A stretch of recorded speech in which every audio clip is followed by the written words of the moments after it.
Hey YouTube, it's Cash. We're making music with test equipment again, part 3. So I got a lot of stuff to talk about. Very ambitious video for me, so I'm going to get right into it. I'm going to talk kind of fast, so just bear with me. So get some new stuff here, switch some things out. So let's go through those real quick. I got a pulse generator, which does pretty much what it says it does. You can control the width, the rate, and the delay of the pulses, and you'll hear what that sounds like.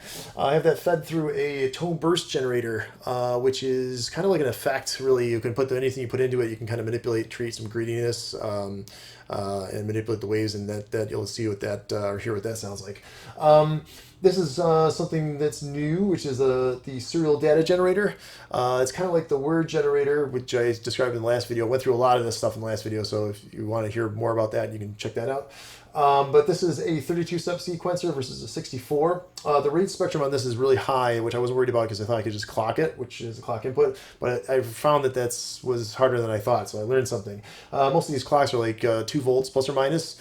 This one is 7. So I was talking bad about this guy in the last video. Is a Thornton electronic stimulator, and I said not to get into it because the voltages are weird. Well, guess what? It makes a great master clock for like this or this. I'm very happy about that because I have something like this much larger, and you'll see it once I get the studio together. As if you didn't catch it before, I'm kind of in between. That's why I got things temporarily set up like this. But you'll see that when I get the studio set up, it's pretty sick. But anyway, so I'm happy about that, and so I finally got everything to kind of talk to each other, which is awesome. This is an RCA dual tracer, which is not new, but I'm waiting to talk about it until now because I'm going to use it more in this video. Which is it's meant to be put 2 signals into it so you can see the waveforms on an oscilloscope.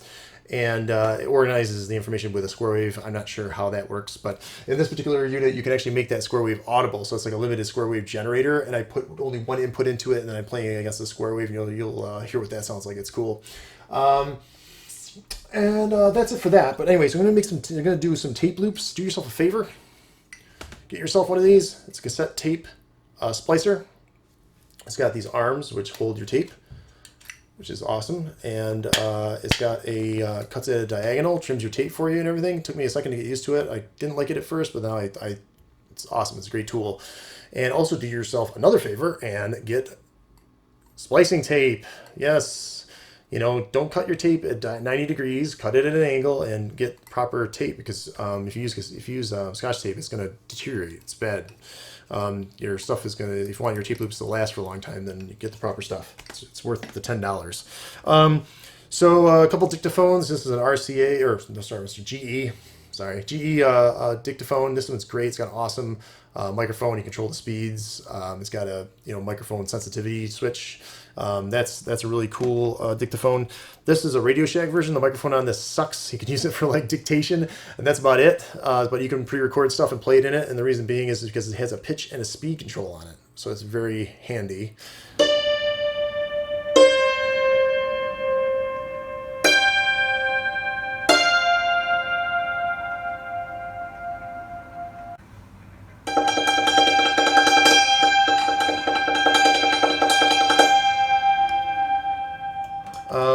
I sampled a watering can, almost like a gong. I used like a yarn mallet, and I played it a couple different ways and like sampled it with my iPhone. And you'll hear, if you're wondering what that sound is in this video, that's what that is. And I also used some iPad synth. It's fun, right? That's a Bebot app. That's you can control the notes as far as the scale and the pitch and the choosiness of it, and it has a lot of great voices. I use it a lot. It's really cool, so check that out. I use a lot of pedals in this video. I'm not going to get into that. I'm just going to list them in the description, so if you're interested in knowing more about those, you can check those out there. This is going to be kind of a long one. It's very soundtrack-ish, different parts. This is kind of ambitious for me, so I hope you enjoy it, and here it goes.